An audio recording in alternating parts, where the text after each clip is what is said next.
शिवराज सिंह चौहान के माफियाओं पर कई बयानों को आपने सुना होगा। वो कहते हुए नजर आए होंगे कि मैं जमीन में गड़वा दूंगा, लटका दूंगा, माफिया जिंदा नहीं बचने चाहिए। लेकिन मध्य प्रदेश में जो आज हुआ है उसे जानने के बाद आप ये सोचने और कहने पर मजबूर हो सकते हैं, क्या माफियाओं पर है शिवराज का आशीर्वाद और पटवारी जाते जाते खोल गया सीएम मामा की सरकार की पोल। नमस्कार, मैं हूं गिरिराज शर्मा और आप देख रहे हैं सरल टॉक। मध्य प्रदेश में ईमानदार अधिकारी या तो बचे नहीं हैं और जो इक्का दुक्का हैं भी, उन्हें या तो ट्रांसफर कर दिया जाता है या फिर उनकी जान ले ली जाती है। आप कह रहे हैं ये कैसी बात कर रहे हैं, जान ले ली जाती है? बिल्कुल ठीक सुना आपने, आपके कानों ने बिल्कुल सही सुना है, क्योंकि मध्य प्रदेश में जो आज हुआ है वो यही चीख चीख कर कह रहा है। मध्य प्रदेश का एक पटवारी जो अपने तहसीलदार के आदेश पर अपनी ईमानदारी से ड्यूटी का निर्वहन कर रहा था, उसे आदेश दिया गया था कि आप जाइए और अवैध उत्खनन के बारे में पता लगाइए। उन्हें जो जानकारी मिली थी और वो मौके वारदात पर पहुंच गए जहां पर शहडोल के भीतर चल रहा था अवैध खनन। उन्होंने एक ट्रैक्टर को रोकने का प्रयास किया। जैसे ही प्रयास किया, खड़े हो गए ट्रैक्टर के सामने, तो माफिया ने बेखौफ ट्रैक्टर उस पटवारी के ऊपर चढ़ा दिया। इस पटवारी का नाम है प्रसन्न सिंह बघेल। ये ब्यौहारी तहसील के खड्डा में पदस्थ हैं। नाम सुनिए, प्रसन्न सिंह बघेल। उन्हें नहीं मालूम होगा कि उनकी प्रसन्नता को मध्य प्रदेश का माफिया बेखौफ होकर के छीन लेगा। आखिर इन माफियाओं में इतनी हिम्मत आती कहां से है? किसका हाथ है इनके ऊपर? क्योंकि मध्य प्रदेश में अगर सरकार की बात की जाए तो कई सालों से शिवराज सिंह चौहान का शासन है, उनकी सरकार है। देवलोंद थाना क्षेत्र का यह मामला है। बताया जा रहा है कि ट्रैक्टर चालक को तो पुलिस ने गिरफ्तार कर लिया है और जो मुख्य आरोपी है उस पर 30,000 का इनाम घोषित किया है।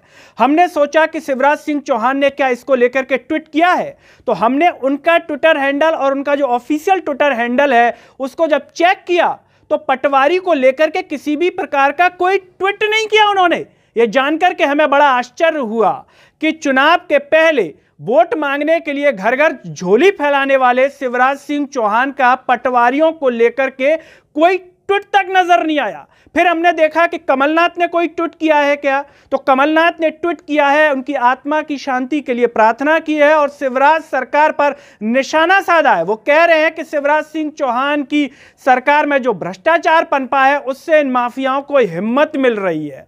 अब सोचिए जरा, और आप सोच रहे हैं कि ये पहला मामला है क्या? ये पहला मामला नहीं है। ऐसे तमाम अधिकारी हैं मध्य प्रदेश में जो अवैध उत्खनन से नफरत करते थे, उससे रोकने का प्रयास करते थे, लेकिन उनके साथ क्या हुआ आपको बता देते हैं कि मुरैना में पहले एक महिला जो अधिकारी थी, पदस्थ थी, श्रद्धा पांडे, उनका चंद महीनों में ट्रांसफर कर दिया गया क्योंकि उन्होंने माफियाओं की नाक में नकेल कस दी, एक महिला होकर के। सोचिए आप, लेकिन चंद महीनों में शिवराज सिंह चौहान की सरकार ने उनका ट्रांसफर कर दिया। शायद दिक्कत हो रही थी माफियाओं को, और जब माफियाओं को दिक्कत हो रही थी तो लग रहा था कि शिवराज सिंह चौहान की सरकार को दिक्कत हो गई तो उन्हें हटा दिया।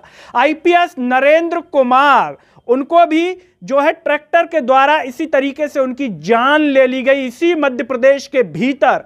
यह इतिहास रहा है उन ईमानदार अधिकारियों का जिन्होंने माफियाओं को रोकने का प्रयास किया है। लेकिन लगता है कि शिवराज सिंह चौहान की सरकार में जो अवैध उत्खनन को रोकने वाले अधिकारी हैं उनकी जान ले ली जाती है या फिर उनका ट्रांसफर कर दिया जाता है। अब आप सोचेंगे कि शिवराज सिंह चौहान भी तो इसको लेकर के कुछ कहते होंगे। हाँ, बिल्कुल कहते हैं, मंच पर भाषणों में कहते हैं।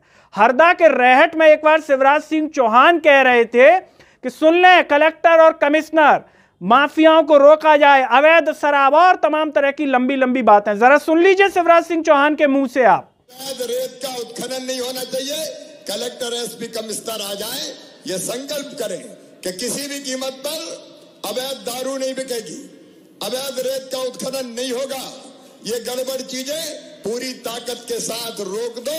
पूरा हमारा नेतृत्व साथ है, और अगर कोई नेता भी गड़बड़ काम करे तो नेता को भी सही कर दो तुम, कोई चक्कर की बात नहीं।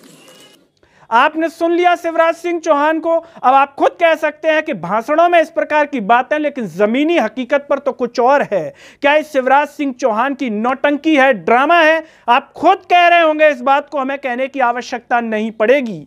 पटवारी एक तरफ अपनी जान दे रहे हैं तो दूसरी तरफ अपनी तमाम मांगों को लेकर के कई महीनों से आवाज उठा रहे हैं। एक 2800 ग्रेड पे को लेकर के, तो दूसरी तरफ अपनी नियुक्ति को लेकर के। लेकिन ऐसा लग रहा है कि मध्य प्रदेश में पटवारियों की सुनने वाला और ईमानदार अधिकारियों की सुनने वाला कोई भी नहीं बचा है। इस पूरे वीडियो पर आप क्या सोचते हैं, कमेंट बॉक्स में अपनी राय जरूर दीजिए। इस वीडियो को हर जगह शेयर कीजिए, साथ ही साथ सरल टॉक की आवाज को जरूर सब्सक्राइब कीजिए और सरल टॉक को फेसबुक, ट्विटर, टेलीग्राम, इंस्टाग्राम पर जरूर फॉलो कीजिए।